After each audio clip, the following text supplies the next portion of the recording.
ಕನ್ನಡಕ್ಕೆ ಮೊದಲ ಬುಕರ್ ಪ್ರಶಸ್ತಿ ಬಂದ ಹಿನ್ನೆಲೆಯಲ್ಲಿ ಇಂದು ಅಂತಾರಾಷ್ಟ್ರೀಯ ಬುಕರ್ ಪ್ರಶಸ್ತಿ ಪುರಸ್ಕೃತ ಭಾನು ಮುಸ್ತಾಕ್ ದೀಪಾ ಬಾಸ್ತಿ ಅವರಿಗೆ ಕನ್ನಡ ಮತ್ತು ಸಂಸ್ಕೃತಿ ಇಲಾಖೆ ವತಿಯಿಂದ ವಿಧಾನಸೌಧದ ಬ್ಯಾಂಕ್ವೆಟ್ ಹಾಲ್ನಲ್ಲಿ ಸೋಮವಾರ ಅಭಿನಂದನೆ ಸಮಾರಂಭ ಏರ್ಪಡಿಸಲಾಗಿದೆ. 11ನೇ ಅಂತಾರಾಷ್ಟ್ರೀಯ ಯೋಗ ದಿನಾಚರಣೆ ಹಿನ್ನೆಲೆಯಲ್ಲಿ ಕೇಂದ್ರ ಆಯುಷ್ ಇಲಾಖೆ ಹಾಗೂ ಮೈಸೂರು ಜಿಲ್ಲಾ ಪಂಚಾಯತ್ ಸಂಯುಕ್ತಾಶ್ರಯದಲ್ಲಿ ಲಲಿತ ಮಹಲ್ ಅರಮನೆ ಮುಂಭಾಗ ಏರ್ಪಡಿಸಿದ್ದ ಯೋಗ ಧನುಷ್ ಕಾರ್ಯಕ್ರಮಕ್ಕೆ 106 ಯೋಗ ಪಟುಗಳು ಯೋಗಾಸನ ಮಾಡುವ ಮುಖಾಂತರ ಕಾರ್ಯಕ್ರಮವನ್ನು ಯಶಸ್ವಿಗೊಳಿಸಿದರು.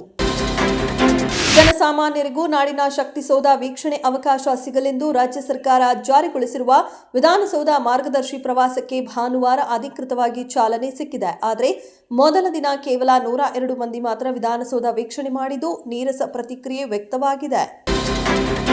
ರಾಜ್ಯದಲ್ಲಿ ಮನೆ ಮನೆಗೂ ಭೇಟಿ ನೀಡಿ 30 ವರ್ಷ ಮೇಲ್ಪಟ್ಟವರ ಸಾಂಕ್ರಾಮಿಕ ಅಲ್ಲದ ರೋಗದ ತಪಾಸಣೆ ನಡೆಸಲಾಗುವುದು.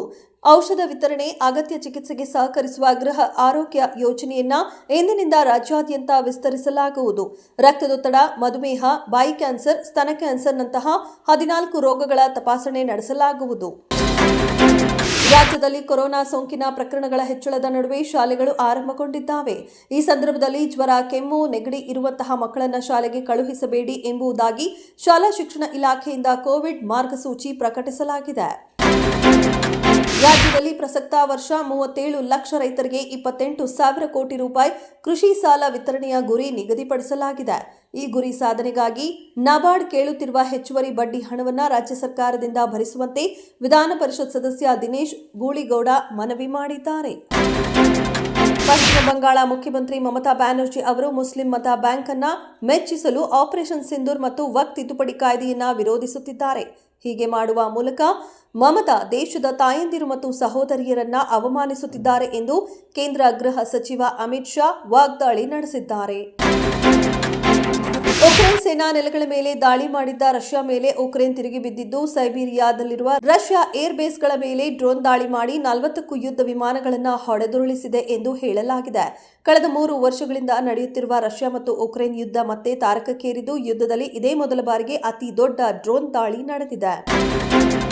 ಅಹಮದಾಬಾದ್ನ ನರೇಂದ್ರ ಮೋದಿ ಕ್ರೀಡಾಂಗಣದಲ್ಲಿ ನಡೆದ ಕ್ವಾಲಿಫೈಯರ್ 2 ಪಂದ್ಯದಲ್ಲಿ ಮುಂಬೈ ನೀಡಿದ 204 ರನ್ಗಳ ಬೃಹತ್ ಗುರಿಯನ್ನ ಬೆನ್ನು ಹತ್ತಿದ ಪಂಜಾಬ್ ತಂಡ 19 ಓವರ್ನಲ್ಲೇ 5 ವಿಕೆಟ್ ಕಳೆದುಕೊಂಡು 207 ರನ್ ಗಳಿಸಿ 5 ವಿಕೆಟ್ ಅಂತರದ ಭರ್ಜರಿ ಜಯ ಸಾಧಿಸಿತು. ಆ ಮೂಲಕ ಹಾಲಿ ಐಪಿಎಲ್ ಟೂರ್ನಿಯ ಫೈನಲ್ ಹಂತಕ್ಕೆ ಪ್ರವೇಶ ಪಡೆಯಿತು. ಕಮಲ್ ಹಾಸನ್ ನಟಿಸಿರುವ ತಗ್ ಲೈಫ್ ಸಿನಿಮಾ ಬಿಡುಗಡೆಗೆ ಇನ್ನು 3 ದಿನಗಳಷ್ಟೇ ಬಾಕಿ ಉಳಿದಿದೆ. ಕನ್ನಡ ಪರ ಸಂಘಟನೆಗಳಂತೂ ತಗ್ ಲೈಫ್ ಸಿನಿಮಾ ಬಿಡುಗಡೆ ಮಾಡಿದ್ರೆ ಚಿತ್ರಮಂದಿರಗಳಿಗೆ ಬೆಂಕಿ ಹಚ್ಚುವುದಾಗಿ ಬೆದರಿಕೆ ಹಾಕಿವೆ. ಕರ್ನಾಟಕದಲ್ಲಿ ತೀವ್ರ ಹಿನ್ನಡೆ ಖಾತ್ರಿ ಆಗುತ್ತಿದ್ದಂತೆ ಕಮಲ್ ಹಾಸನ್ ತಮಿಳುನಾಡು ಸರ್ಕಾರದ ಬಳಿ ವಿಶೇಷ ಮನವಿಯೊಂದನ್ನು ಮಾಡಿದ್ದಾರೆ.